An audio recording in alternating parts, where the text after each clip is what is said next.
Hello, here we are, week 206. So I am just about to start my maintenance for the day. So I haven't really done a lot. I'm trying to think what I've got to talk about. So the only thing I've kind of changed really is I'm doing my water change slightly different. Since the auto water change is still out of commission, I am now doing my water changes. Well, I don't think you can see that actually. So my skimmer is overflowing, and it overflows, it comes out the drain and goes straight down my waist, so I don't have to touch it. So that's how I'm removing the water from the tank, and then at that end I'm putting in the fresh water from the vat. So it's quite an easy way of doing it. Obviously with the skimmate going out, I'm pulling some grot out of the tank as well while I'm doing it. If I see any detritus in there, I'll get in there and actually siphon it out, but it takes longer, so I'll probably spend about 3 hours or so out here today. But yeah, it's just a nice simple way of doing it really. I just balance the input with the output, and I can just sort of get on with the rest of the stuff on the tank, testing the water, etc., doing the water change in the spawning tank. I can do all that while that's just working away in the background really.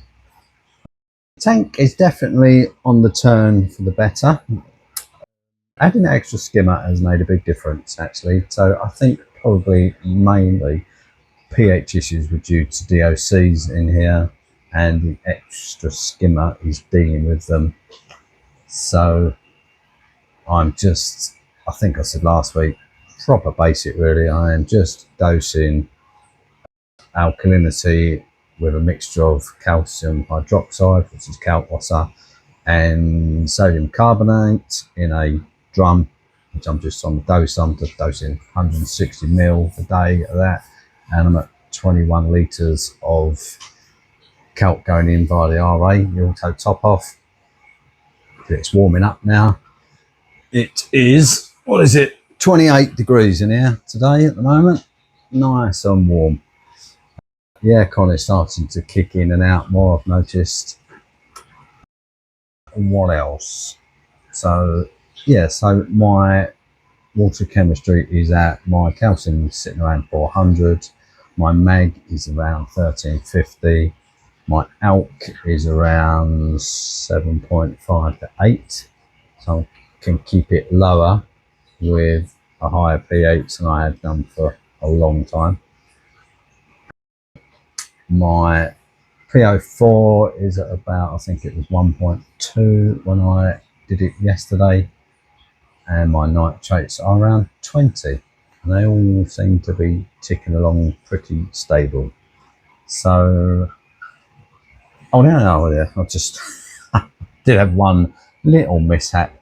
So I had a big plate of millipora on a rock, and I noticed that it had grown and it was hitting the back of the tank. So I thought I'll trim that off because I don't want it to start growing all up the back.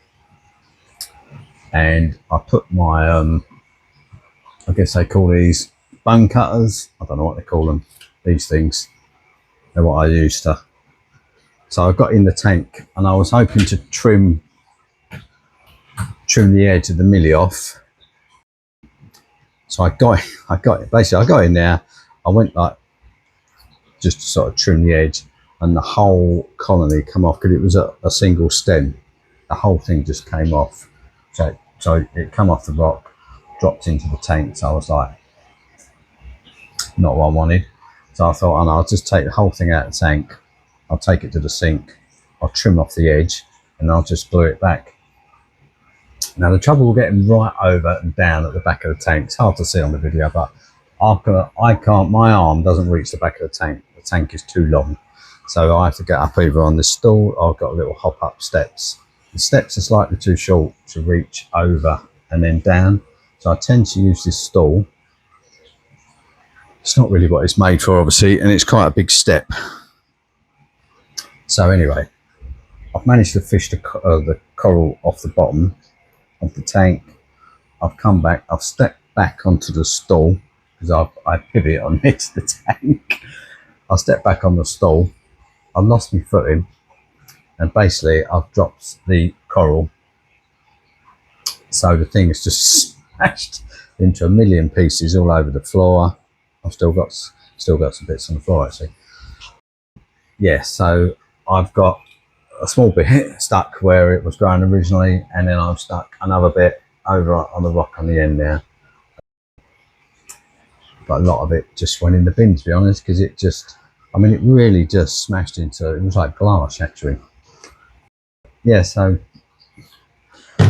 not not very good cutting and moving corals really. Oh, the other thing I noticed is I had a little gonny on a frag plug, and I didn't notice it for a while, and then I suddenly went, oh, hold on, I had a gonny sitting down there, and when I looked, my rockscape had moved. I'm not quite sure how. There's a big sort of, that's the one that fell over a couple of weeks back. I proper wedged it in there, but it had rocked, and what happened is it had gone up. The gonny had been pushed under, probably by the Lanardi rust, because that moves everything all over the tank. But anyway, it had gone right under the rock, so it hadn't got any light for ages. I think I'm hoping it'll come back. But yeah, I mean, that's just this tank. I found a frag, like a frag about that big, just down the back. And also, I've noticed right over the back down there, there is a whole, probably, I don't know, 6 or 8 inch round colony of I don't know what. It's an acro of some description. But yeah, so that's just growing down on the bottom of the tank, right at the back. So there's various little bits growing around the tank that I can't really get to see unless I'm crouching on the knees or over the top. So yeah, it's just, I guess that's just part of having a big tank. You can't necessarily see it very clearly. I mean, I didn't notice the millie was touching the back of the tank until I went to the end and looked down. And I tend to look along the sort of the front part. I don't tend to look down the back that often. Yeah, it was only when I looked that I noticed that it was touching the glass. I was like, oh, I need to get that off really. Yeah, so other than that, done nothing on the sump still. Spawning tank is still bobbing along. I do a large water change like today. I don't actually know how much water you get in a salt bucket, but whatever that's, what is that? That's a Nios salt bucket, I think it is. Is it? I don't know what it is. Let's have a look. Yeah, it's nice. They seem slightly bigger, the bucket, than a Red Sea, but anyway, so I fill whatever that bucket is, I fill it up, and then I put another bucket in the sink, and then I drain that into a bucket, and when that bucket's full, I stop, and then I put that fresh bucket of salt in there, and that's basically what I do once a week. So it probably gets a 30 to 40% water change every week, that tank. Seems to be quite happy. I dose a very small amount of all for reef on it, 5 ml a day. Probably doing very little, but I run a skimmer on it, mainly for a bit of air exchange really, and a bit of filter fleece, not a sock, just a bit of fleece wedged in where the filter sock would go if I run one. I don't always run it. I tend to run it today. When I do the water change, I'll stir up loads of crud. I'll change it, and then probably in 2 days' time, I'll take it out, and then I'll replace it next week when I do a water change again. Right, let's just chuck some food in.